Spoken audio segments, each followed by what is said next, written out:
La seguridad en Internet son todas aquellas precauciones que se toman para proteger todos los elementos que hacen parte de la red, como infraestructura e información, que suele ser la más afectada por delincuentes cibernéticos, como la pérdida de privacidad y el espionaje, que son sin duda los problemas de seguridad más serios que hay en Internet. Como área de la informática que se enfoca en la protección de la infraestructura computacional y todo lo relacionado con esta, y especialmente la información contenida o circulante, se tiende a la seguridad informática. Para ello existe una serie de protocolos, métodos, reglas, herramientas y leyes para minimizar los posibles riesgos a la infraestructura o a la información. Se le puede definir como el proceso de prevenir y detectar el uso no autorizado de un sistema informático. Esto implica el proceso de proteger contra intrusos el uso de nuestros recursos informáticos con intenciones maliciosas.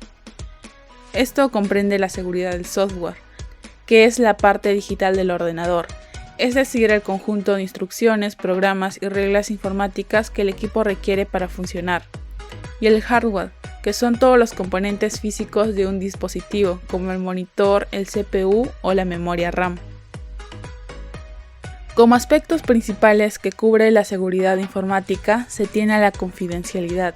Esto indica que solo los usuarios autorizados pueden acceder a nuestros recursos, datos e información. La integridad. Solo los usuarios autorizados deben ser capaces de modificar los datos cuando sea necesario. La disponibilidad indica que los datos deben estar disponibles para los usuarios cuando sea necesario. Y autenticación, que estás realmente comunicándote con lo que piensas que te estás comunicando. Al hablar de seguridad en Internet, es imposible no mencionar a la privacidad. La información que ponemos en las redes sociales no es la única que hay sobre nosotros en Internet. En muchas ocasiones colocamos comentarios en blogs o votamos por alguna canción o película. Esta información, junto con nuestra clave de usuario y otros datos personales, quedan almacenados en los servidores de la red y pueden ser utilizados con posterioridad por el dueño del servicio. En muchos casos hay políticas de privacidad que proporciona el propio dueño del servicio para protegernos y para que tengamos más libertad al expresarnos. Sin embargo, es importante siempre leer esas políticas, pues a menudo ofrecen poca protección a nuestra privacidad. En Perú tenemos la ley número 29733 de protección de datos personales, que tiene como objeto garantizar el derecho fundamental a la protección de datos personales, previsto en el artículo 2, numeral 6 de la Constitución Política del Perú. Y aunque nos proporcione buenas herramientas para que los usuarios eliminen datos y limiten el uso de los mismos, la mayoría de sitios de Internet no están en Perú, ya que esta ley tiene como ámbito de aplicación al territorio nacional, por lo que los demás no tienen por qué sujetarse a nuestras leyes. Como consejos básicos para mantener nuestra privacidad son los siguientes: cambiar periódicamente las contraseñas, más aún si se sospecha que alguien extraño las conoce. Segundo, no utilizar claves estándares para el acceso a las cuentas de usuario. Se recomienda usar una contraseña que contenga al menos 3 referencias de los siguientes caracteres, como números, letras mayúsculas, letras minúsculas, símbolos. Además que tenga como mínimo 8 caracteres de longitud. Y tercero, nunca enviar información confidencial, tal como números de cuenta de cualquier tipo, usuario, contraseña, etc., por medio de correo electrónico. Otro punto importante es la utilización de firewall. La función de este es muy importante, ya que de no ser por él, un ordenador o red de ordenadores podría ser atacado e infectado con bastante frecuencia. Su función no es otra que la de registrar el tráfico en Internet de un dispositivo con el objeto de proteger una red informática privada impidiendo el acceso de usuarios no autorizados a ella, para que no se produzca el robo de información confidencial o se instale un virus en la computadora. Por consiguiente, un cortafuegos sirve para preservar la seguridad y privacidad de los navegantes, proteger una red empresarial o doméstica de ataques y salvaguardar la información y los archivos en un buen estado. ¿Y cómo funciona un firewall? Este se sitúa en el punto de unión entre Internet y un ordenador o red de ordenadores. Su funcionamiento se basa en controlar toda la información y el tráfico que a través del router se transmite de una red a otra. Si, al efectuar un rápido análisis, el cortafuego considera que dichos datos cumplen una regla de seguridad y protocolo, estos podrán entrar en la red privada, pero en caso contrario de que no satisfagan las normas, el firewall se encargará de bloquear el acceso de ese usuario o información no fiable. Esta se encarga de protegernos de varios tipos de ataques, amenazas y malware de todo tipo, incluyendo a los gusanos o también denominados worms, que se esparcen de computadora en computadora vía internet y después toman el control de dicha computadora. Los hackers, que desean entrar en la computadora para tomar el control de la misma y hacer ataques disfrazados o robar datos personales que se encuentran en el disco rígido. Los cortafuegos informáticos pueden presentarse de dos maneras. El firewall de hardware, que esto normalmente se haya instalado en el router, por tanto sirve para proteger a todos los ordenadores de una red que hagan uso del mismo. Y el firewall de software. Esto viene con el sistema operativo del ordenador y por tanto tan solo protege un equipo y no todos los que integran una red. Se ocupa de rastrear el tráfico para bloquear aquel que no esté autorizado, como por ejemplo Windows Defender, que viene por defecto. ¿Y cuál es el más sencillo de usar? En cuanto a esto, los más sencillos de usar son los cortafuegos de software, ya que simplemente necesitan ser instalados en el equipo y apenas requieren de configuración. En cambio, un firewall de hardware requiere de instalación física y una mayor configuración. Esto conviene utilizarlo cuando queremos proteger toda nuestra red a través de un único dispositivo. De esta forma, todos los equipos que conectemos estarán protegidos de posibles amenazas. Esto viene a ser lo más indicado para grandes empresas. También hay que tener en cuenta que nuestros dispositivos únicamente estarían seguros mientras estemos en esa red donde hemos instalado el firewall de hardware. Cuando salgamos de esa red, ya no. Respecto a la seguridad, en ambos casos la finalidad es la misma. Sin embargo, hay que decir que el firewall de software va a recibir más actualizaciones y por tanto puede hacer frente a amenazas más actuales. Un firewall no protege la computadora en caso de virus, spam y spyware, por lo que también es necesario el uso de algún antivirus. Y aunque nos encontremos en redes protegidas, como es el caso de las redes empresariales y hasta de los ISP, siempre debemos activar un firewall en nuestra computadora para tener una mayor protección. Otro punto importante que afecta a nuestra seguridad en Internet es la suplantación de identidad en Internet, o también denominada phishing. Si recibes un correo electrónico o una ventana de mensaje emergente solicitando información personal o financiera, esto no se debe responder ni tampoco hacer clic en el enlace o vínculo del mensaje. No enviar información sensible a través de Internet. Antes, hay que verificar si el sitio web es seguro o legítimo y verifique las políticas de privacidad. Nunca responder a solicitudes de información personal a través de correo electrónico. Si se tiene alguna duda, hay que ponerse en contacto con la empresa que supuestamente le ha enviado el mensaje.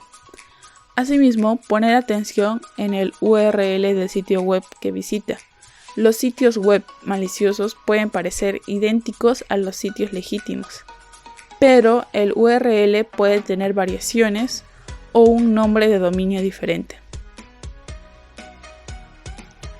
Es necesario asegurarse que el sitio web utiliza cifrado HTTPS en lugar de HTTP, ya que el protocolo HTTPS impide que otros usuarios puedan interceptar la información que se transfiere entre el cliente y el servidor web, mientras que el HTTP no lo asegura. Se puede ser susceptible a ser interceptado por hackers, y por ello es visto como un sitio inseguro. Asimismo, es necesario asegurarse que dicho sitio tenga el símbolo de un candado verde. Otra opción es la de instalar una barra anti-phishing en el navegador, también conocidas como Scam Blocker.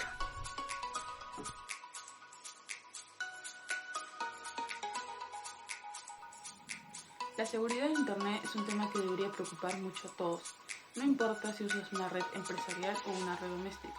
Todos en Internet nos encontramos expuestos a diferentes tipos de riesgos, peligros o amenazas.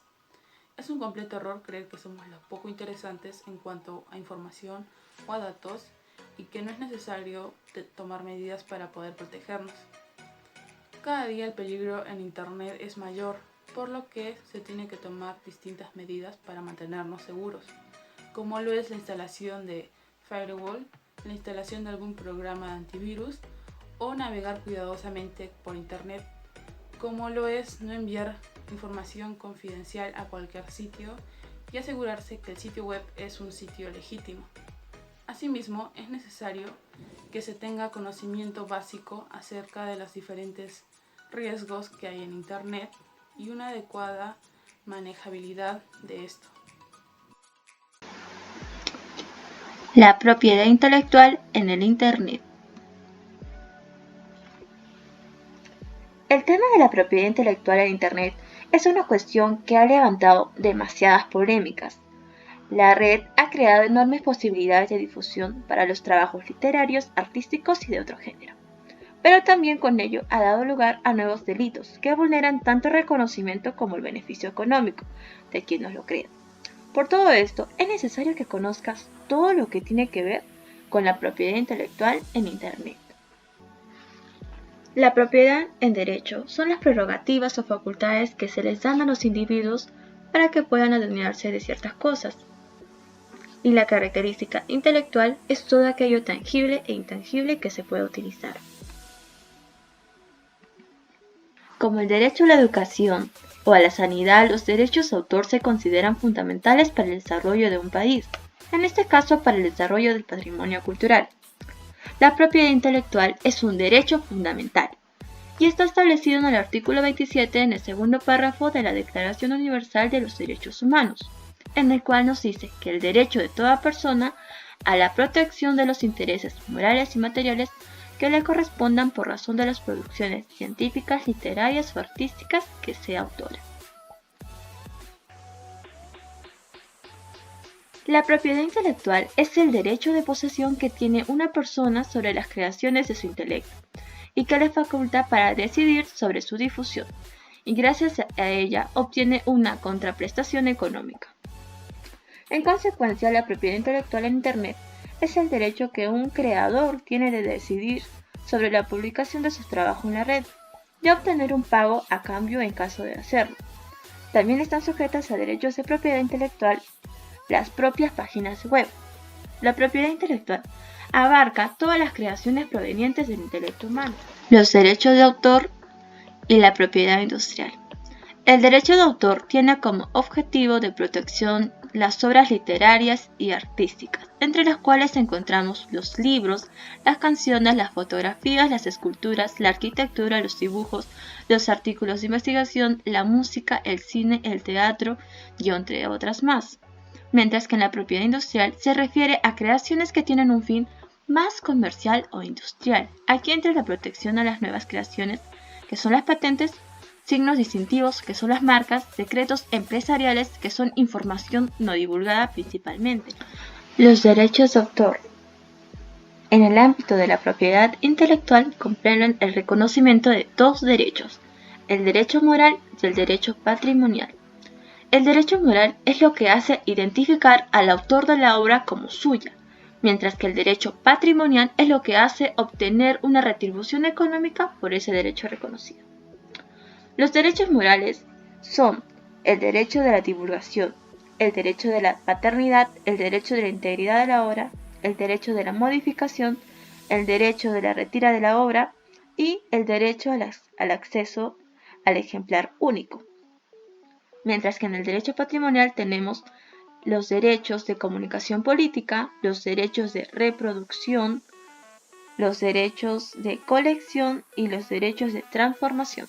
La propiedad intelectual en los derechos de autor. Te daremos 7 tips.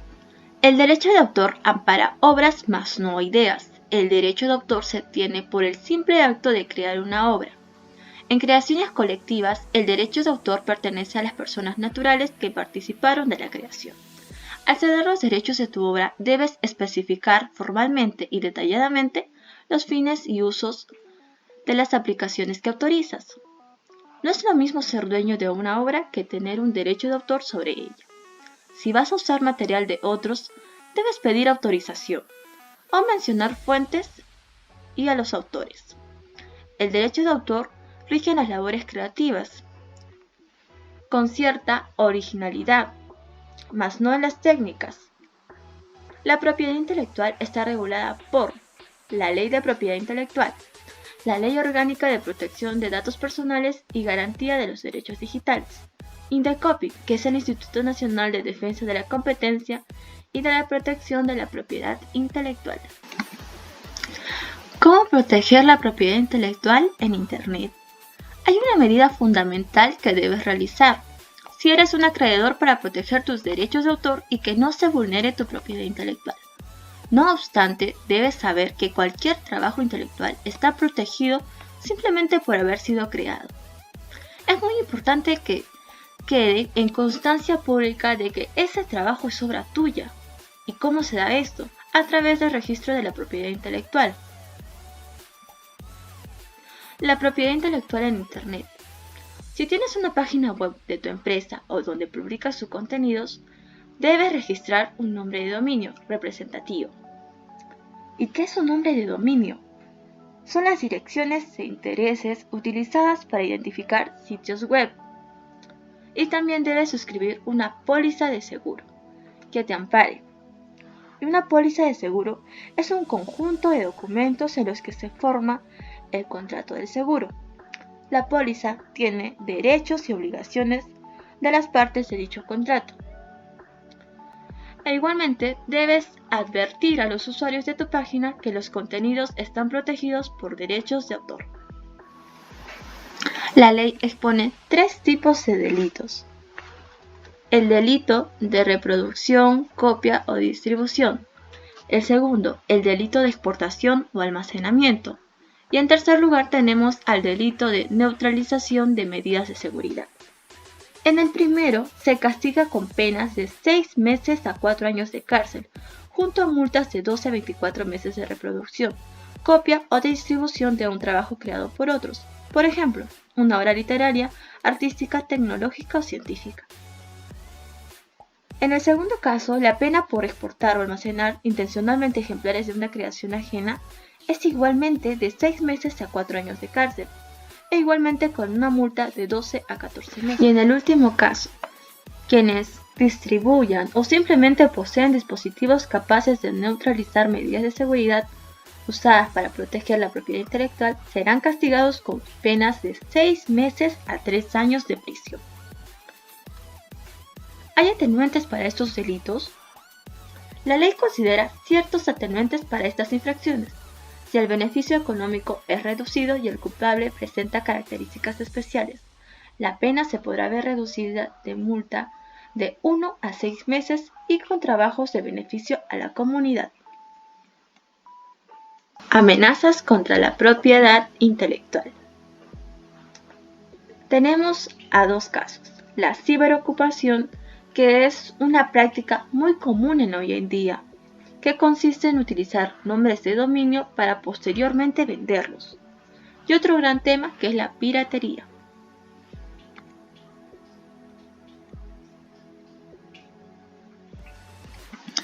Delitos contra la propiedad intelectual. En primer lugar tenemos la reproducción, el plagio, la distribución y la explotación económica de la propiedad intelectual de una persona física o jurídica sin previo conocimiento.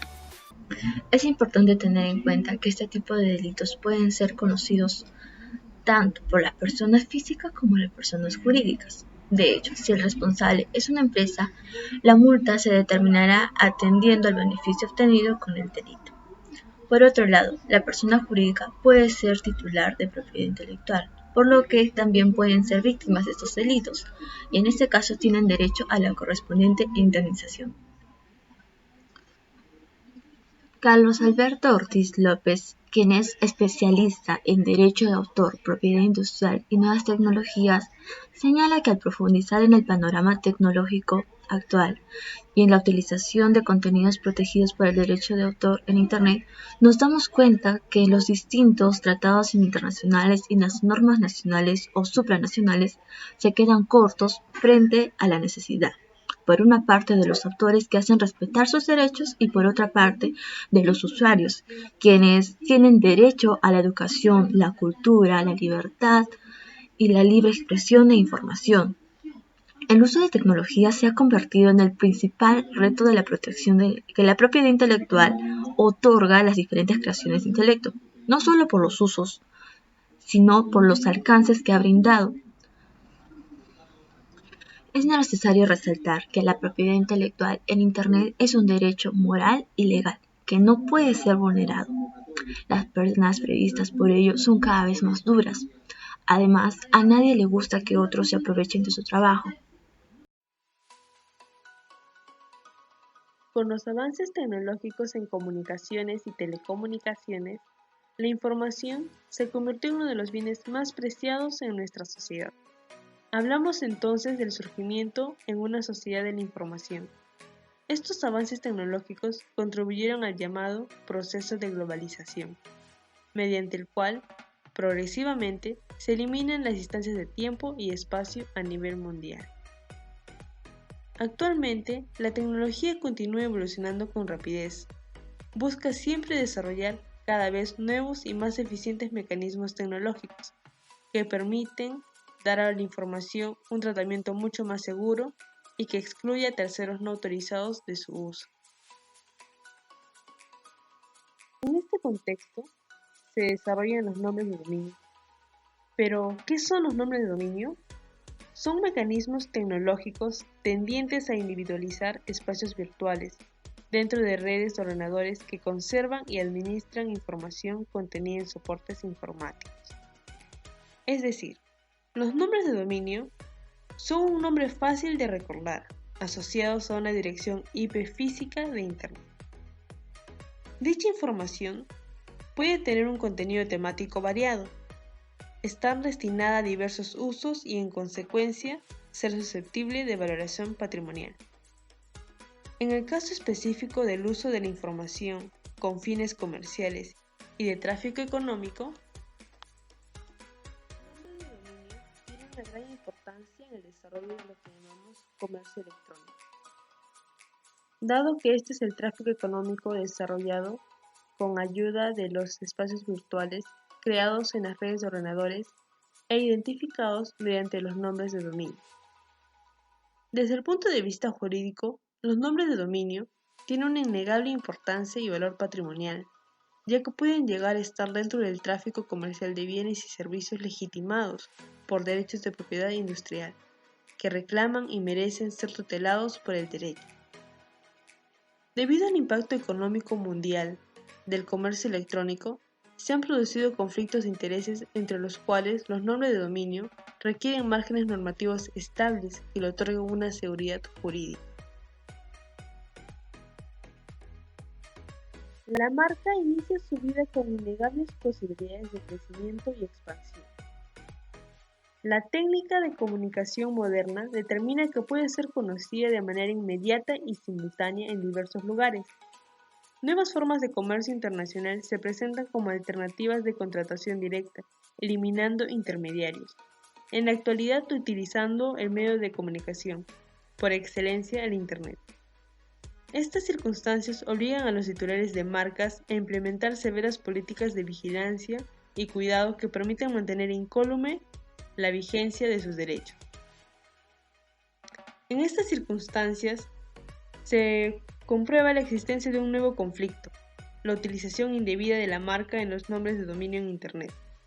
Este hecho convierte el signo distintivo, la marca, en un elemento deseable y valioso, que sin duda alguna fue percibido por algunos usuarios del Internet, quienes no encontraron mejor método que apropiarse de signos similares en un grado de confusión o idénticos a marcas de indudable prestigio comercial, para crear sus propias homepages. Esto generó innumerables casos de piratería, debido a que cuando los legítimos titulares intentaron solicitar sus propias marcas con los nombres de dominio, En Internet se encontraron con la sorpresa que existían diversos usuarios que utilizaban su signo distintivo como parte de sus nombres de dominio, lo cual los obligó en muchos casos a pagar fuertes sumas de dinero a sus titulares para acceder a estos.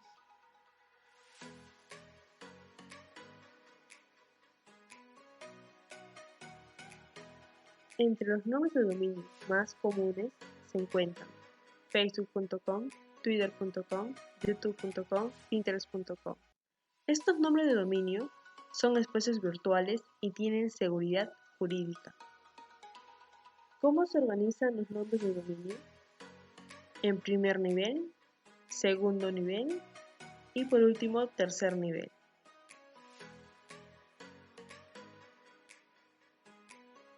El primer nivel se divide en genéricos y territoriales. Los genéricos son de propósito general, por ejemplo los que terminan en .com, .edu, .gov, .net, .org. Entre ellos están instagram.com, tiktok.com, google.com. Y en los territoriales son los que identifican al país. Por ejemplo, .pe a Perú, .es España, .es Ecuador, .fr a Francia. En el nivel número 2 son los que registramos al solicitar un dominio como por ejemplo fernandapuro.com, vivianaloza.es, rucutipa.net, marialopez.pe. Por último, en el nivel número 3 están los dominios controlados, por ejemplo, .edu.pe, .gov.pe, .com.pe, .org.pe, .nom.pe, que permiten que existan dominios como datos.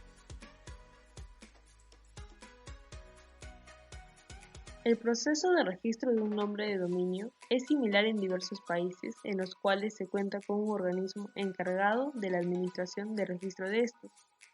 Por ejemplo, en el Perú, la Red Científica Peruana es la encargada de realizar las funciones de registro, al que también se le conoce como PENIC.